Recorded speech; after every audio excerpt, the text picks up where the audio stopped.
Pour conclure, je dirais qu'il ne faut pas essayer de tout comprendre. Les Chinois sont joueurs et sont des grands moqueurs.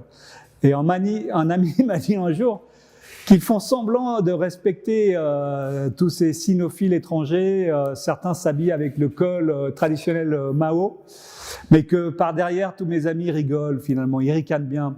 Parce qu'en fin de compte, la Chine étant extrêmement compliquée, déjà entre eux, c'est très compliqué et il est très difficile de savoir leur fin fond de leur pensée. C'est leur jardin secret, un petit peu comme chez nous, sauf que eux, le jardin est encore plus grand et caché. Alors il y a ceux qui ont une langue de tofu, comme on dit, c'est un joli texte, et un cœur de pierre, et d'autres qui ont des langues de pierre et encore de tofu.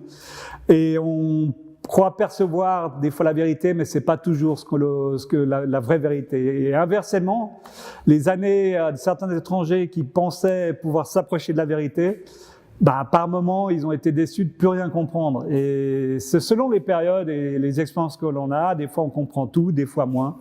Et c'est sûr que c'est à travers mes propres expériences, lecture, discussion, observation, j'ai pu comprendre un petit peu la Chine. Les proverbes chinois m'ont beaucoup aidé. Et en fait, j'ai surtout compris que les Chinois sont des personnes extrêmement attachantes, dotées vraiment d'une intelligence et d'une gentillesse hors norme.